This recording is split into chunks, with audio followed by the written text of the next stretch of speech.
Beauty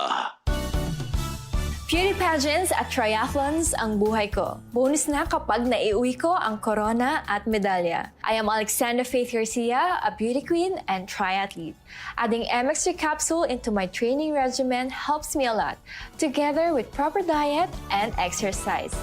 Having MX3 capsule is a winner for me. Dito ko bilib. Mahalagang paalala, ang MX3 capsule ay hindi gamot at hindi dapat gamiting panggamot sa anumang uri ng sakit. MX3 capsule helps avoid pain discomfort. Iwas-iwas sa sakit.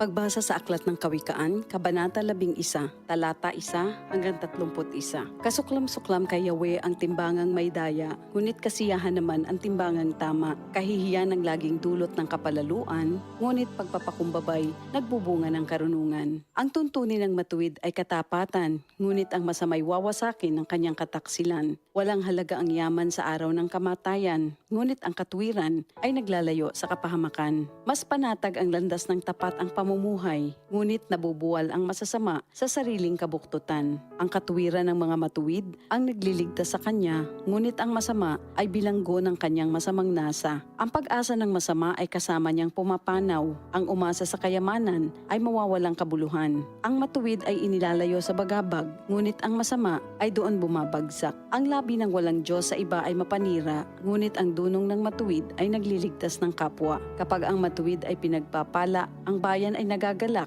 ngunit higit ang katuwaan kapag ang masamay napapahamak. Dahil sa salita ng matuwid, ang bayan ay tumatatag, ngunit sa kasinungalingan ng masama, ang lungsod ay nawawasak. Ang kapos sa kaalaman ay humahamak sa kapwa, ngunit laging tahimik ang taong may unawa. Walang maitatago sa bibig ng madaldal, ngunit ang tunay na kaibigan, iyong mapagkakatiwalaan. Sa kakulangan ng tuntunin ng bansa ay bumabagsak, ngunit sa payo ng nakararami, tagumpay ay tiyak. Ang nananagot para sa iba, sa gusot ay nasasadlak, ngunit ang ayaw gumarantiya ay malayo sa bagabag. Ang babaeng mahinhin ay nag-aani ng karangalan, ngunit ang walang dangal, tambakan ng kahihiyan.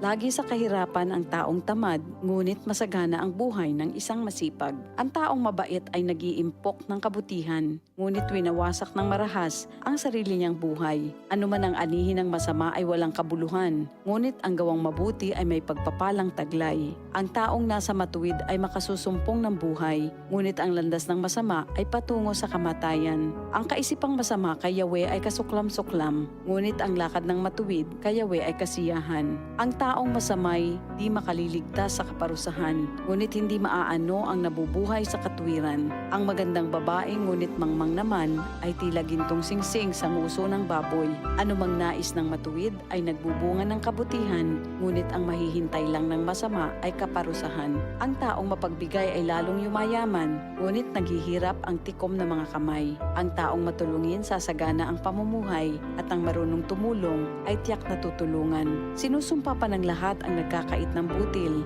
ngunit pinupuri ang nagbibigay ng pagkain. Kung mabuti ang hangarin, ikaw ay igagalang. Kapag humanap ng gulo, iyon ay masusumpungan. Malalantang tila dahon ang nagtitiwala sa kanyang yaman, ngunit ang matuwid ay giginhawa tulad ng sariwang halaman. Ang nagpupunla ng gulo sa sariling sambahayan, mag-aani ng problema, gugulo ang pamumuhay. Ang taong mangmang at walang nalalaman ay alipin ng matalino habang siya'y nabubuhay. Buhay ang dulot ng matuwid na pamumuhay, at kamatayan naman ang hatid ng karahasan. Ang matuwid ay ginagantimpalaan dito sa lupa, ngunit paparusahan naman ang mga makasalanan at masasama.